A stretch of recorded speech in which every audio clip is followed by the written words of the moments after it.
Allez, belle bonsoir, maman, qui a regardé nous à les autres télévisions. Merci encore de recevoir nous la Kaizotte et au soir. Nous pouvons parler de migrants, mais nous pouvons parler de trempage. Mais pas n'importe quel modèle trempage. Nous pouvons qui qualité modèle trempage qui a tourné. Est-ce que vous avez prendre douette pour manger? Est-ce que vous avez prendre livre pour lire? Est-ce que vous avez prendre fourchette aussi pour manger? Mais c'est sinon, dans notre coin.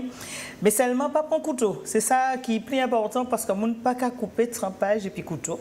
Nous pouvons voir ça tout à l'heure. Et puis, un jeune maman, Matinichier, que nous avons crié Alexandre Telim, belle bonsoir. Belle bonsoir, merci ici moi. Merci en pile, nous qui parler de trempage, mais nous qui migrants, il n'y a pas de problème, nous qui parler français, nous qui parler créole, parce que nous débat que vous pouvez dire nous, expliquez-nous, mais nous qui ouais ça parce que ni 3 modèles trempage au soya.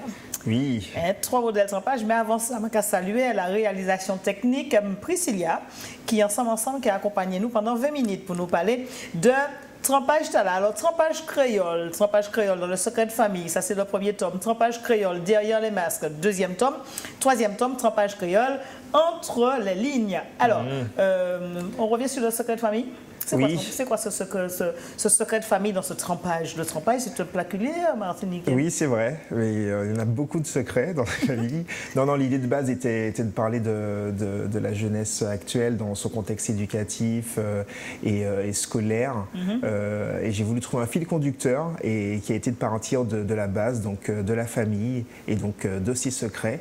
J'ai décoté pas mal de secrets. Dans mon entourage que j'ai voulu mettre en exergue dans le roman et j'ai voulu en fait les expliquer suivant différents contextes sociaux et donc je suis parti sur une base de 4 personnages qui chacun est issu d'une famille qui représente un certain contexte social de l'île et j'ai pu imbriquer différents secrets, les mélanger entre eux et ainsi faire un trempage créole de tout ce mélange. Un trempage créole et quand on regarde le trempage sur la feuille de banane, on voit que tout est mélangé. Oui. Enfin, tout est mélangé. Alors, il y a le pain autour, et puis tous les ingrédients au milieu. Voilà, chacun sa façon de le faire. Mais la seule façon de le manger, ce trempage, c'est qu'on est réellement debout. Oui, avec une main. Un peu en biais. Voilà, avec une main. L'autre derrière, parce qu'il faut mettre les 2 pattes dans le truc, là, avec une seule main. Et puis on mange avec délicatesse. Voilà, c'est très codifié. Et on garde sa part et on part de l'extrémité, on va jusqu'au bout. Bien, vous êtes bien renseigné. Et ce trempage-là, par contre, il faut prendre la première page à la dernière page. Oui, c'est bien ça. Et oui, sans laisser de miettes. Enfin, la plupart de ceux qui le lisent dans l'espace de miettes. Bien. Alors, c'est vrai que vous avez bien compris qu'on parle effectivement de culinaire. À l'intérieur, donc dans ces livres, on parle également. Dans cette histoire, par exemple, si on prend Secret de famille, c'est... Vous avez parlé tout à l'heure de 4 personnes différentes, des classes. Donc on peut considérer il y a la classe des personnes bien socialement, des plus modestes, jusqu'à celui qui les familles recomposées, et puis ceux qui sont en grande difficulté. Oui, oui, difficulté je dirais pas, mais qui vivent avec ce qu'ils ont. Juste, voilà, le bétail, avec leur artisanat. Ceux de la campagne, un petit peu retirés. Un peu rustique, voilà, un peu plus conservateur, on va dire. Et puis il y a aussi, on connaît bien ces quartiers où on a des agglomérations de maisons, de même famille, donc qui se partagent des terrains. Quelquefois, il y a pu y avoir des problèmes d'héritage, ce genre de choses. Je parle de tout ça. Les complications de familles recomposées, les histoires de sorcellerie, le souci des apparences qu'on a chez nous, la délinquance. Alors, pour faire ce travail, particulièrement sur ces secrets de famille, pour faire ce travail, ça t'a pris combien de temps, ça? Alors, le premier tome, il m'a pris 1 an et demi, pour presque 2 ans. Pour entrer dans les affaires des gens. 2 ans. 6 mois en tout cas pour poser le décor, pour choisir les familles, les schémas familiaux, les personnages, leur caractère. C'était chose facile ça? C'était pas forcément facile, mais c'était amusant. C'était amusant. Vous savez, j'ai pas inventé grand-chose, parce qu'on connaît nos chères grands-mères très matriarches qui savent bien tenir leur maison. On a ceux qui sont un peu plus, comme je disais, de la campagne rustique, qu'on connaît bien, les plus distingués. Dans leur foyer, on parle pas le créole, par exemple. On a plein de comportements rigolos à décrire et qui se reflètent d'ailleurs dans leur façon de manger le trempage ou de ne pas le manger. Oui. Donc, Alors, ces 4 personnes, ces 4 familles, ce sont ces mêmes familles qui partent depuis le premier tome jusqu'au dernier, donc entre les lignes. En effet, on les suit sur. J'ai choisi, enfin, arrivé à la moitié du premier tome, j'en avais encore beaucoup à dire. J'ai un style assez descriptif, télévisé. On peut facilement visualiser les scènes, donc assez lent. Donc, je suis parti sur une saga sur une année, un tome qui représente 3 mois de l'année, et de décrire les coutumes, les traditions qu'il y a à chacune de ces périodes. Et ainsi, chaque tome amène ses couleurs différentes. Le premier tome est très sur le démarrage, découvrir les secrets de famille. Donc, je parle de l'histoire des Antilles, l'esclavage, l'architecture, comment tout ça s'est dessiné au fil des années. Le deuxième est un petit peu plus fervent et un peu plus de fureur, c'est la période du carnaval. Ah oui, ça pense donc, des secrets de famille qui se sont dévoilés au trempage final du premier tome. Les masques gens plus tombent. distingués à Noël qu'on retrouve très dévergondés au carnaval, quoi. Oui, c'est vrai. Par exemple. C'est vrai. Donc, je reparle un peu de tout ça. Et puis aussi la symbolique du masque du Diable Rouge, par exemple. Ça m'a amusé de retourner sur les origines du carnaval. C'est là qu'on parle un petit peu plus de Maléfique, Diabladero, attention, Ikamadante Mamai. Exactement. Oui, et puis le Vaval, notre cher Vaval. Je parle un peu plus d'artisanat, de comment... tout le folklore qu'il y a autour de ça.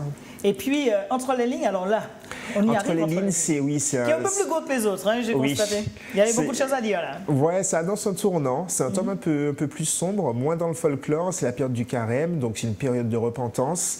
Il y a magico-religieux, là-dedans aussi. Il y a un peu plus de religion, oui, effectivement. Il y a un drame qui se passe à la fin du tome 2, le mercredi décembre, et donc du coup, le tome 3 est un peu sous forme d'enquête pour retrouver le coupable dans les familles.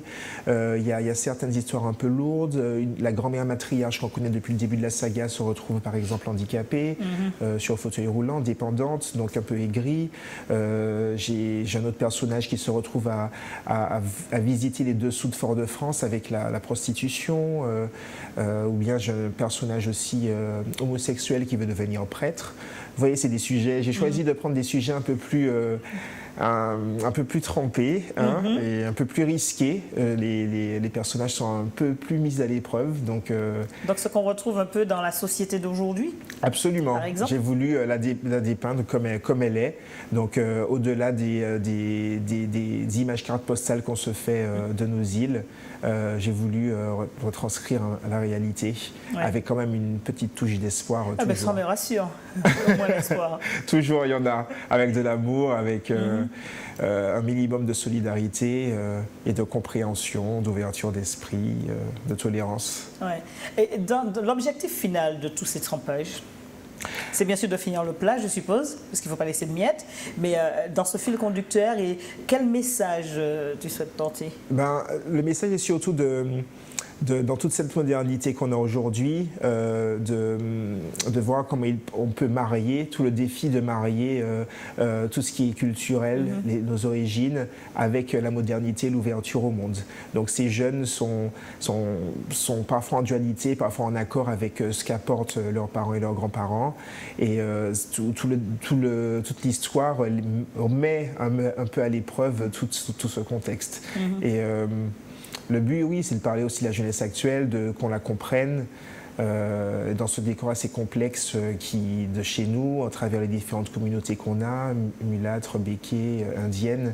Et puis caribéennes aussi. Caribéennes, oui, on a un métissage assez complexe et assez riche. Et il y en a à dire, c'est pour ça qu'il y a autant de tomes. Et pour cet apport, pour ce tome, quel était l'apport de tous ces jeunes justement dans cette marge, des jeunes de la marge de la société, des jeunes chômeurs, des jeunes qui veulent s'en sortir? Est-ce qu'on retrouve ce type de public? Oui, on retrouve ce type de public et surtout dans Trempage Créole, aucun personnage n'est tout noir ni tout blanc. Chacun a ses raisons d'agir comme il fait, suivant le contexte dans lequel il a grandi. Et le but, effectivement, qu'on comprenne tous ces processus. Par exemple, j'ai une jeune bonne famille qui sort avec un garçon de cité. Ils sont issus de milieux sociaux complètement différents et voir comment confronter ces deux milieux. J'en ai un autre campagnard qui sort avec une béquée, ça fait scandale. Donc ça a toujours été. Oui, voilà. Donc c'est un peu, et comme je disais, mon personnage homosexuel qui veut devenir prêtre. Donc Trempage créole, c'est un peu ça. Confronter différents mondes qui sont peut-être pas toujours amenés à se rencontrer. Et puis les faire se rencontrer. Et les faire se rencontrer, voir comment tout ce petit monde réagit en fait. Et comment qu'on arrive à faire sortir de l'espoir dans tout ça? Tout simplement par le dialogue, la discussion, faire ressortir l'essentiel, que chacun cherche au final la route du bonheur et à être soi. Et finalement, on se rend compte que c'est plus les préjugés, les idées qu'on se fait qui apportent plus de difficultés à la perception des choses au final. Alors, dans le début, tu me disais, non, moi je suis vraiment pas écrivain, c'est juste un plaisir, une passion. Une passion déjà à 3 tomes? Oh, c'est vrai. J'écris depuis le collège, des petites histoires à suite. Ça a été mes premiers exercices. Qui vont sortir un jour, ces petites histoires Je pense pas. À l'époque, je cherchais encore mon style. Il est très calqué sur ce que je lisais, sur ce que je voyais à la télé. Et je pense avoir parfait mon style au fil et à mesure des tomes de Trempage créole. Ça a été très formateur pour moi. D'autant plus que j'ai fait pas mal de recherches historiques sur les origines des cultures. J'ai beaucoup rencontré les gens, les anciens, les marchands. Il y a des anecdotes qu'on retrouve également dans voilà, le livre. J'ai voulu ce qui se dit à l'oral, le retranscrire à l'écrit et pas forcément retranscrire ce qui est déjà écrit. Ouais. C'est un peu l'authenticité que j'ai voulu apporter, le travail que j'ai fait. Et déjà 3 tomes, oui, c'est un... Ça restera toujours une passion, 3 tomes. À 3 tomes, ça reste une passion, toujours? Il y en aura un 4e. Bon, j'avoue qu'au final, ça devient mon plaisir et je suis content que d'autres prennent part à ce plaisir que j'ai. Et à la base, professionnellement? Professionnellement, non, contre toute attente, j'ai eu un parcours scientifique. Ouais. Aujourd'hui, je travaille dans le conseil environnemental et j'écris à côté le soir, le week-end. C'est beaucoup de concessions, mais je le fais avec grand plaisir et quand on a un retour positif du public, c'est ce qui permet de continuer. Alors justement, le public dans tout ça, retour positif depuis le premier tome, qu'est-ce qu'ils disent, qu'est-ce qu'ils conseillent? Plutôt satisfaits, ils sont contents de retrouver tous les mécanismes des familles. J'ai pas mal de négropolitains, par exemple, de jeunes qui arrivent un peu déroutés lorsqu'ils viennent, par exemple, en vacances au pays, qui ne comprennent pas forcément tout des familles, des complexités. Et là, ils retrouvent un peu tout ça. Les locaux, eux, ils sont épatés Ça fait tomber des tabous de revoir. Je peux vous dire que dans ma propre famille, ça a pu lever certains tabous, régler certaines histoires ou en tout cas les faire avancer. Ouais. Et oui, certains me disent que ça leur parle beaucoup parce que c'est vrai que j'ai voulu j'ai fait pas mal de sondages autour de moi avant de commencer à écrire, trouver des histoires vraiment réelles et qui aient un sens, qui se placent bien dans le décor historico-culturel qu'on a. Et je suis content que le retour, c'est ce que je Il y a eu un peu de langue de bois là-dedans un petit peu. Ouais. Un petit peu. Mais... Sur certains sujets? Quand on reprend l'histoire de la Martinique, par exemple, je sais pas. Non, des familles recomposées, par exemple, ou des trucs comme ça. Il y a des familles recomposées, oui, où tout n'est pas toujours très simple. On se rend compte que c'est le dialogue qui prime, mais que lorsqu'il n'y en a pas, les personnages vont à la quête des secrets et des pourquoi. Ils enfoncent les portes et ils vont au dialogue. Bon, c'est triste à dire, mais c'est vrai qu'aujourd'hui, il y a pas mal de silences qui sont faits sur plein de sujets. Ouais. Mais le bouquin est quand même fait pour avancer, de traiter des sujets, donc les personnages, ils les affrontent. Donc tu considères qu'aujourd'hui, tu arrives à faire une paix sociale dans certaines familles? J'aurais pas cette prétention, mais certains le prennent comme une thérapie. En tout cas, ça l'est un peu pour moi, d'une certaine façon, puisque je me suis créé un monde dans lequel personne n'y avait jamais pensé. Je manie les personnages un peu comme je veux, comme je les ressens. Et voilà, je traite les problèmes comme certains pourraient les régler, comme je disais, qui me touchent l'espoir. Comme quand on mange un trempage, par exemple. Comme quand on mange le trempage, en effet. Avec délices, épices. Donc quelquefois, oui, il y a un peu d'épices. Délicatesse et avec un respect de celui qui est à côté. Voilà, surtout, c'est important. Hein, c'est un peu ça l'image. Oui, c'est ça. Ouais.